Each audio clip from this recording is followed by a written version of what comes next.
Elliott. I'm a graduate student at Vanderbilt Divinity School, and this is my first year with Nashville Freedom Schools, and I'm so excited to be here. And I have the pleasure of reading Whitewash by Ntozake Shange. It's about a young girl named Helen Angel who recalls a story about her and her brother walking home and people bullying them. So it's Whitewash by Ntozake Shange.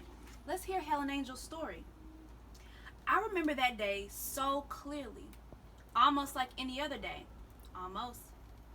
I was fooling around in class with my best friend Crystal when Ms. Steinberg called on me. She looks real nervous. Helen Angel, what do you think the answer is? I didn't even know the question. So I guessed multiply or divide. I figured it's got to be one or the other, right? Everybody but Ms. Steinberg laughed and made faces at me. Oh, I can feel my face going red now just thinking about it. 100% of this class multiplied by many days in detention will be the answer if you don't behave. Miss Steinberg was laughing at her own joke by the time the bell rang.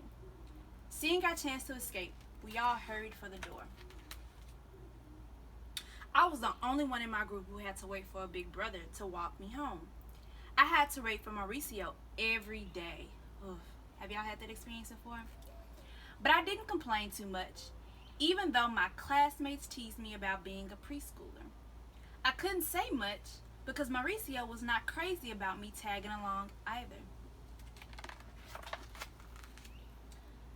Soon as I saw him, I fell in step behind him so I wouldn't be mistaken for his girl, you know? Mauricio was never satisfied. He was still mean to me. He hardly looked at me. Maybe that's why he didn't see the hawks begin to surround us.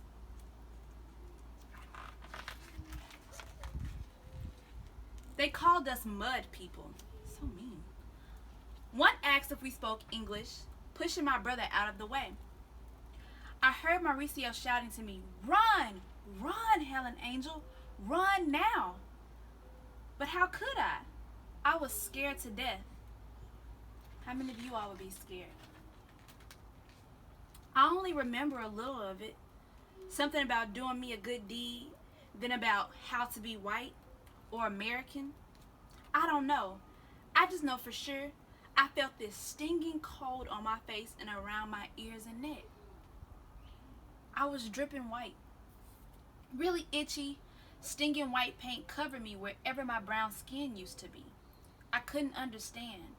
Why were these boys doing this to me? Why were they laughing as they walked away? I didn't move. I thought maybe if I sat still, all this would stop or disappear. I tried to rub some of the white stuff off, but then my hands turned white too. I felt like I'd been sitting there forever when I heard Mauricio say, "I'm going to take you home, Helen Angel, okay? Don't be scared now." I thought he had left me there. Mauricio seemed stunned, but that didn't stop him from lifting my shaken body in his arms. As he walked, he tried to hold his head away from mine. I thought he didn't want the white stuff too to rub off on him, but then I saw what they did to his face. We couldn't talk. He carried me home in silence, every so often wiping my tears. What are you all thinking about? How are you feeling about this? Grandma didn't say much when we got home. She had that sorrowful look on her face that she used to get when she told me about the beat-up, bleeding black children she had seen in the South. But even she'd never seen a colored child painted white. She kept muttering under her breath words she swore decent people didn't say, and she tried to scrub off all the damage. Mauricio tried to slink out of the room, but Grandma made him lie down. There was nothing more you could do, boy. You were outnumbered.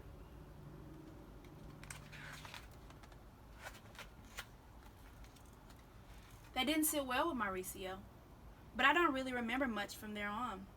I went into my room and disappeared. Grandma said all the paint was gone, but I could still see it. I could still taste fear in the back of my throat. What does fear taste like? I could only make those terrible stinging feelings go away by pretending I was a statue. I sat sat still as stone. Look at little Helen Angel.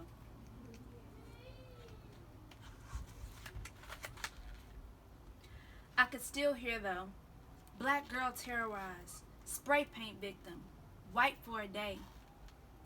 I couldn't block the newspaper boys shouting, the neighbors talking, the radio announcing, Mauricio defending me like nothing bad happened to him. For a week, I could not come out of my room.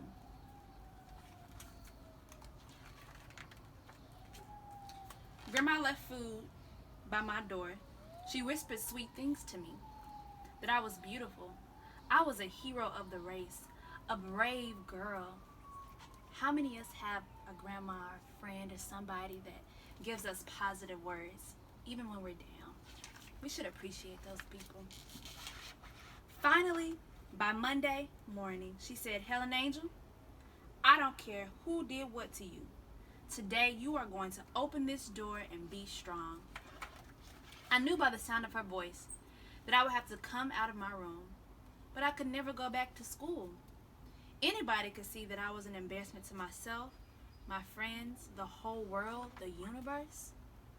I don't know. Do you think Helen Angel was an embarrassment? I don't think so. What do you think?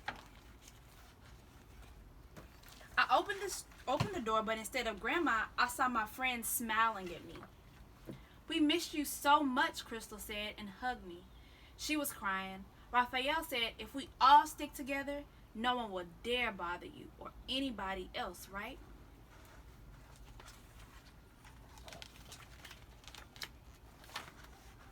Before I could think of an answer, I was swept out onto the street, surrounded by my classmates. I turned and saw my big brother way down the block, like a dog with his tail between his legs. I called back, come on, Mauricio. He looked at Grandma, who waved him on. I waited for him to catch up. Then I grabbed his hand and said, you know, we've got a right to be here too.